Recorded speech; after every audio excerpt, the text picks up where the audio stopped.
Finally, the shoulder lacrosse ball trigger point video.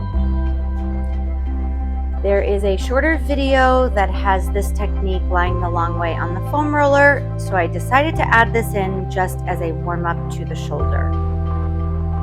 So here I'm on the foam roller and just loosening up more globally shoulder restriction, massaging blood flow, just starting to feel better.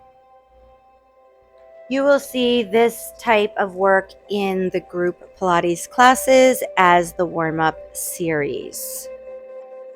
This is a nice way to start because you're already incorporating your core work into your massage. Then we're going to get deeper into the shoulder work using the lacrosse ball. So wherever you found a trigger point, you're going to take the lacrosse ball and place it there. Right now, I'm just showing you some of the spots that trigger me. They often work for others, but you have to find your spots. So right there is part of the scapula, and all of those places I'm touching, that's where I go with the lacrosse ball. You can use a tennis ball as well. If the lacrosse ball is too hard, you can look for some foam-based balls like the pinky ball, or you could put the lacrosse ball in a sock. Now, I do like a pillow for my head for some of these variations. Again, that's all going to be up to you. I'm using the foam roller here. I have mentioned that if you're in a soft surface like a thick mat at the gym or in your bed, it is a lot softer because the lacrosse ball can sink into that surface. If you're on a hardwood floor or a reformer type device, it is going to be pretty strong. So what I start with is just feeling where there is a strong trigger, and I just start massaging. You might need to watch these videos a couple times, put them on.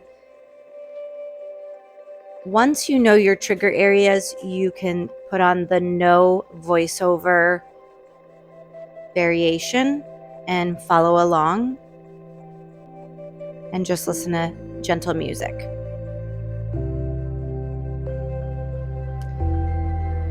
I just want to remind you guys again that it's not that I roll over an area. I actually have been keeping the ball in a specific area, and then I move around until the gesturing. That's what I call the arm that's moving around, looking and searching. Right now I'm exploring. So see, I'm doing palm down, palm up, palm closed, palm open. And it took me a while to find my spot. When my hand is on my head, that means it hurts. You know, when you have a headache and you do that? And then I'm gesturing. You do lean towards that side for some of these variations to get a little bit more tension.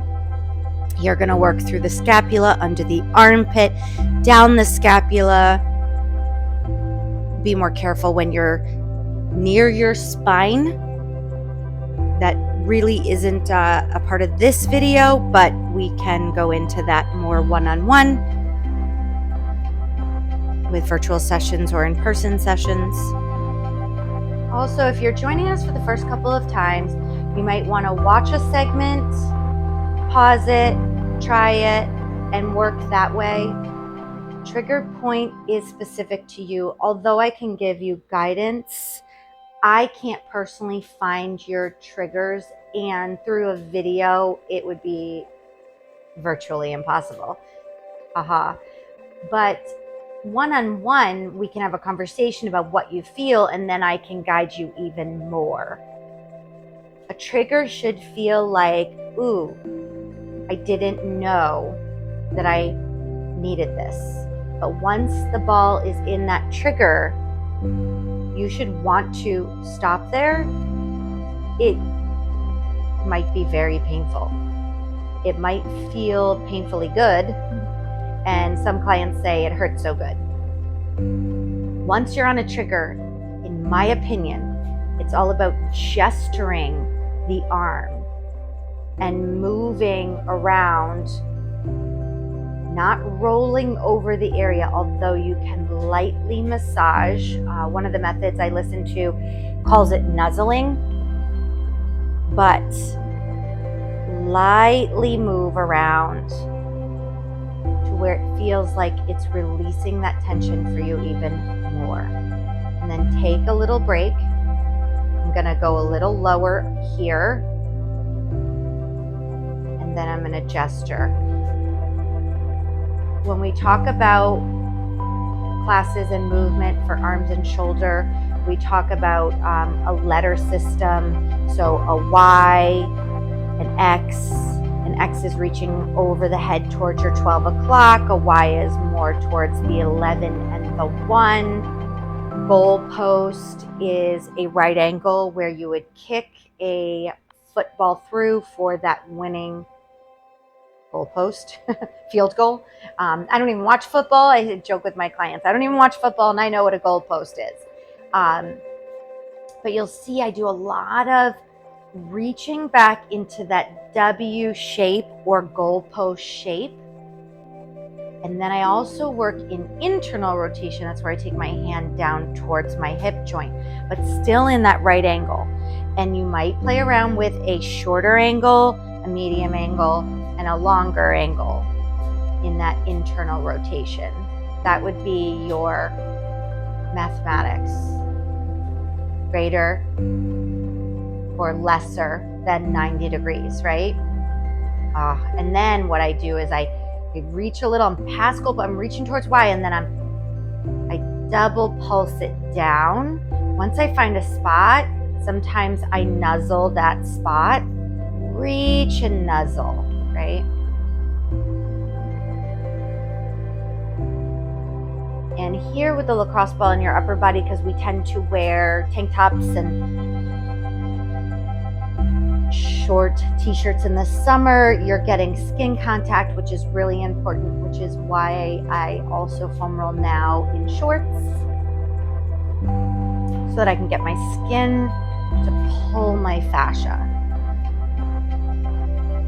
All right, I am supporting my head through all of this. I was going to say mostly all of this. The foam roller was supporting the head. Now I must have found a deeper trigger, so I came off the foam roller and then I held the head with my hand. I'm never just letting my head hang back.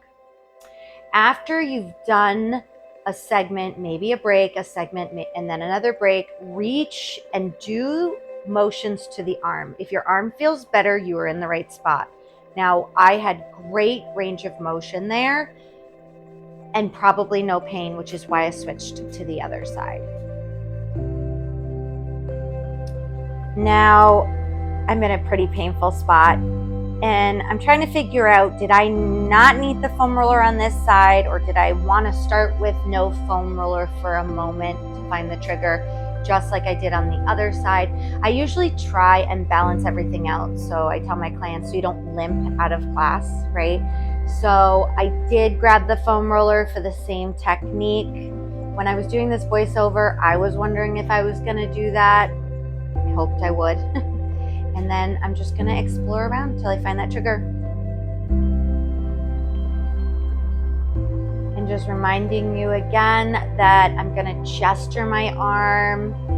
It does help to move at my torso and sometimes at my hips. What's nice is you are getting some range of motion for your hips too. When you see me doing thumbs up, I am finding that trigger and saying, yep, I'm there. It's perfect. Wishy-washy, iffy, I'm almost there.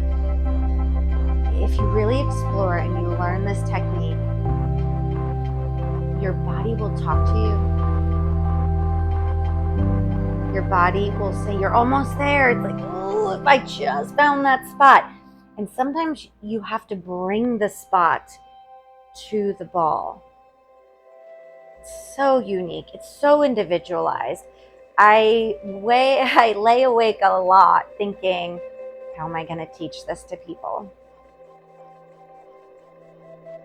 But it has been a key element for restriction, mobility, but also decreasing my chronic pain and also rehabbing injury.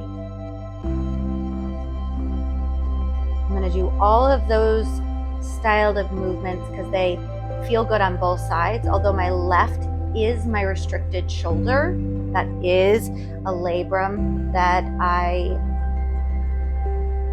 irritated or maybe tore maybe about 6 years ago when I was trying to do handstands like the youngins. When I was on the Puma team, I was like 40 and all the people were like 25 doing handstands. Now I was able to do a handstand, but my shoulder paid the price. So when clients ask me, can you teach me how to do handstands? I'm like, let's do pikes. With your legs supported on a ball or a former, a tower, a bar, a mini ball, a foam roller, they're much safer. But the answer is yes, I could teach you.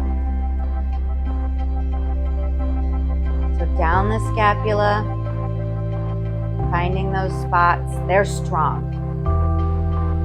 Most people will start this, I can't do this, this hurts.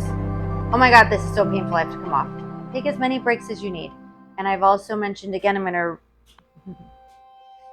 to repeat again. I tend to repeat. Put it in a cushion sock, a couple of socks to soften it. Get a pinky ball. Go on a soft surface like a bed. Foam roller can work too as a gentle device. That's why I used the foam roller the long way at first and showed you how you could move right and left. There is a 4-minute video that just gently massages out. If you're just doing that, at least you're getting some blood flow. You do not want to do trigger point to yourself. If you don't want to inflict this pain on your own body, I get it. Go to a physical therapist, go to a massage therapist and have them focus on these spots. This is a learned technique to feel this pain and know that it's doing a good thing for your body and helping you in the long run.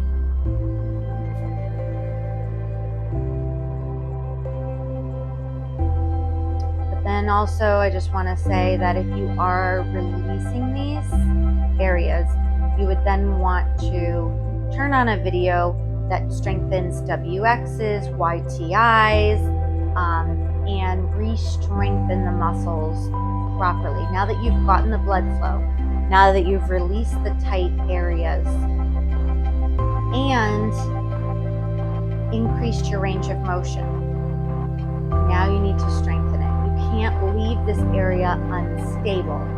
Not for long, maybe for a day, but you should re-strengthen. Now, again, that's a deeper technique that I'm happy to help you with, virtually and in person. But I also have hundreds of videos that are free on YouTube that you can turn on and then follow the warm-up. The warm-up will have the shoulder and thoracic strengthening. It appears to me here, I will look at the timing. While I'm doing a voiceover, I can't, but it appears to me I'm spending a lot more time on this left shoulder, and that makes sense. I already mentioned that this is my tight shoulder. Just remember to hold about 30 to 90 seconds. Although you can gently roll over an area, that's not the technique I'm using for long periods of time. I might be massaging a little, but mostly holding and gesturing work. When you feel you've released the side, that's when you try the motion again. If it's not quite there, go back and do another set. If it has released, you could have that be your last time of the day. But I do a couple of rounds until I get the range of motion that is desired. Reach out to me if you have questions.